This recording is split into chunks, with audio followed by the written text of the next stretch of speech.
ఇప్పుడు ఊళ్ళల్లా అందరు ఎదురు చూస్తున్నది సర్పంచ్ ఓట్ల కోసమే. పాతోళ్ళ టైం ఒడిచి స్పెషల్ ఆఫీసర్ల పాలన నడుస్తుంది. ఎంతైనా ఊర్లుండే సర్పంచ్ కంటే ఎక్కువ ఆఫీసర్లకు తెలియదు కదా. ఏడ ఏం అవసరం ఉంది, ఎవరికి ఏ తిప్పలు ఉంది, ఊర్లో ఏం చేస్తే ఫాయిదా అవుతుంది అనేది వాళ్ళకే ఓ ఐడియా ఉంటుంది. ఓట్లు పెడదామంటే రిజర్వేషన్ల డిమాండ్ జోరు అందుకుంది. గిసొంటి టైంలో అందరికి ఫాయిదా ఏం ముచ్చటేందంటే కులగణనకి ఇవాళ అయినట్టే 3 నెలల జనాభాను లెక్కబెట్టి రిపోర్ట్ ఇవ్వాలని సర్కార్కు ఆర్డర్ వేసింది హైకోర్టు. ఓ బీసీ సంఘం లీడర్ కోర్టుకు పోతే విచారణ జరిపింది అన్నట్టు. అయితే కాంగ్రెస్ పార్టీ కూడా ఎలక్షన్ల మాట ఇచ్చింది, మేము పవర్లోకి వస్తే కులగణన చేస్తామని. కొత్త గవర్నమెంట్ చదువుకున్నాడు, ఇంతలోనే పార్లమెంట్ ఎలక్షన్లు వచ్చే వరకు ఇంకా సురువు కాలే పని. అయితే నిన్ననే కొత్త బీసీ కమిషన్ వచ్చింది. చైర్మన్ మెంబర్లు అంతా పదవిలోకి వచ్చిండ్రు. వీళ్ళ మీదకెళ్ళే కార్యం నడుస్తుంది అన్నట్టు.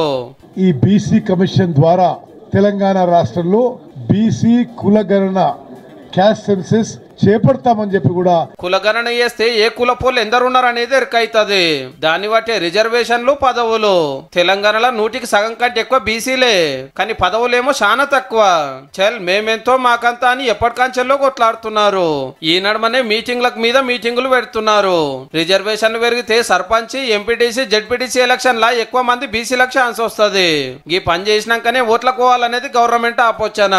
నిన్న బీసీ కమిషన్ వచ్చుడు, ఇవాళ హైకోర్టు ఆర్డర్ వచ్చుడు తోటి పని సురువైతుంది. ఈ లెక్కన చూస్తే డిసెంబర్ ఆఖరనో జనవరినో లోకల్ బాడీ ఎలక్షన్లు వస్తుండొచ్చు.